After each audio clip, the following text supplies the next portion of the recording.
Nah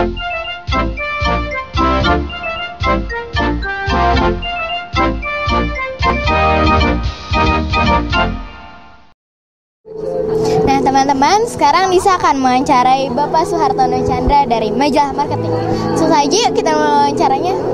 Selamat sore Pak. Selamat sore. Apa sih Pak yang harus dilakukan seorang entrepreneur agar usahanya bisa terus berlangsung? Oh ya, bagaimana supaya seorang entrepreneur itu terus bertahan ya.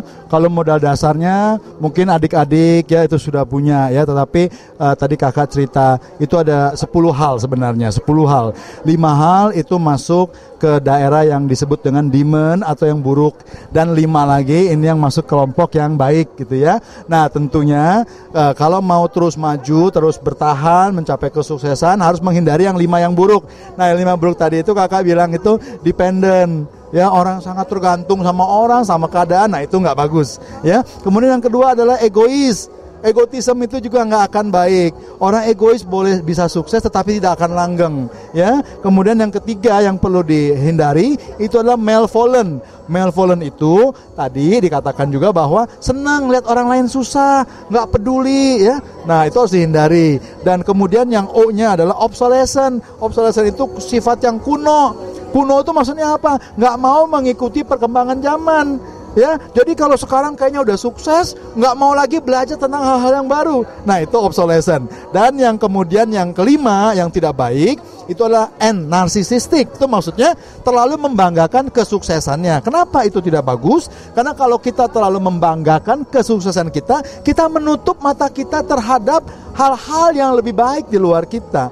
Ya, nah itu harus dihindari. Kemudian yang kita harus terus pertahankan itu angel. Singkatannya adalah A-nya itu alertness. Jadi alertness itu yang radarnya terpasang terus tuh, mengamati pasar, mengamati konsumennya. Oh sekarang seleranya bergeser kemana nih? Ya, harus menyesuaikan diri. Nah itu karena kita alert. Ya kita peduli dengan lingkungan, itu alert, apa yang terjadi perubahan-perubahan itu kita amati. Nah itu akan mendukung kesuksesan dari para entrepreneur. Dan kemudian N-nya adalah no compromise. Kita tahu bahwa dalam hidup ini apapun yang kita kerjakan pasti sekali waktu ada tantangan, ada kesulitan, ya. Tetapi jangan pernah berkompromi terhadap kesulitan. Ya, tidak berkompromi, tapi artinya apa? Kita mengatasi setiap kesulitan untuk terus maju. Dan G-nya adalah generosity, dermawan, sikap dermawan, kesediaan berbagi. Berbagi itu bukan sekedar sedekah, bukan sekedar amal, bukan sekedar materi, makanan, bukan, tetapi juga berbagi ilmu, berbagi pengalaman, ya. Dan ingat semua bahwa kalau kita berbagi itu ibaratnya kita menabur. Nah, kalau kita menabur kebaikan, kita pasti akan menuai apa? Menuai kebaikan, sudah pasti. Kalau kita menabur keburukan, kita akan menuai keburukan, ya. Nah, itu generosity. Dan kemudian E-nya itu di dalam kalimat kata angel, enthusiasm, antusias, semangat, gitu ya. Jadi menekuni apa yang dikerjakan dengan penuh semangat. Jangan loyo-loyo. Loyo-loyo itu pasti nanti akan kalah, gitu ya. Dan terakhir L-nya itu angel ya, L terakhir itu ada loyalty. Loyal, setia. Setia pada apa? Setia pada mimpi-mimpi kita. Setia pada tujuan kita, pada goal kita. Setia pada apa yang kita kerjakan. Setia kepada prinsip-prinsip hidup kita. Setia kepada apa yang diajarkan oleh agama, kebaikan-kebaikan, begitu ya. Nah, itulah rumusnya supaya bisa mencapai kesuksesan yang berkelanjutan. Jadi tidak hanya sekali sukses, tetapi sukses terus. Sampai kapan? Sampai nanti saatnya kita dipanggil oleh Tuhan yang Maha Kuasa dan kita mempertanggungjawabkan apa yang sudah kita kerjakan selama kita hidup di bumi ini, di dunia ini. Kira-kira begitu, ya. Apa sih Pak rahasianya agar sebagai pengusaha cilik tidak mudah putus asa? Harus terus belajar. Ya, belajar dari siapa? Belajar dari pelanggan kita, belajar dari pembeli kita. Kenapa? Karena mereka yang membeli.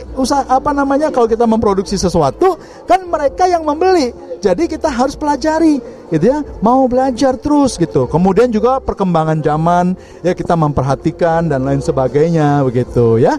Apa sih sebenarnya yang dimaksudkan dengan sukses itu? Yang namanya sukses itu ketika seseorang berada suatu tingkat tertentu terus bergerak maju. Kemana? Ya ke depan. Majunya jangan ke belakang. Itu namanya mundur. Ya, maju ke depan, maju ke atas, jangan ke bawah. Kalau ke bawah namanya turun. Ya kan? Terus bergerak. Jangan pernah berhenti. terus bergerak ya, menjalani hidup kita ini walaupun ada banyak kesulitan, tantangan maupun bentuk-bentuk kesengsaraan lainnya. Itu semuanya bagian yang harus dilalui. Jadi harus kita nikmati, harus kita lakukan itu, terus bergerak. Jadi sederhananya adalah bahwa hari ini harus lebih baik daripada kemarin, besok harus lebih baik daripada hari ini. Nah, lalu pertanyaannya adalah sampai kapan? Masa terus naik, sampai kapan? Itu tadi kan kakak sudah ngomong, sampai nanti saatnya Tuhan memanggil kita pulang dan kita bisa mengatakan, mempertanggungjawabkan kehidupan kita di dunia ini, gitu ya. Dan yang terakhir, tanggapan Bapak apa sih dengan ada acara Kidpreneur ini? Ya, kakak sangat sangat kagum sekali ya, sangat kagum sekali dengan kegiatan ini, bisa bertemu dengan adik-adik yang luar biasa ya, semuanya masih kecil-kecil tapi sudah punya jiwa entrepreneur, sudah mencoba ya, luar biasa sekali. Dan menurut kakak kegiatan ini sangat bagus dan kalau perlu diikuti oleh seluruh anak-anak di seluruh Indonesia. Yang lain yang belum ikut jangan khawatir, jangan takut, harus ikut. Ya, pasti bisa semuanya kan adalah proses. Ya, kalau gagal satu kali nggak usah khawatir, usaha lagi. Gagal 2 kali, coba sekali lagi. Jadi rumusnya coba lagi sekali lagi. Dan kakak berharap kegiatan ini bisa terus berlangsung setiap tahun, semakin besar. Dan kakak yakin kalau ini terus konsisten ya, dan kemudian pesertanya juga lebih banyak lagi, dan akan lahir entrepreneur yang luar biasa di Indonesia ini. Indonesia akan lebih cepat majunya, gitu ya. Begitu harapannya kakak. Sukses ya. Oke. Nah, itulah wawancara Disa dengan Bapak Suhartono Chandra. Terima kasih.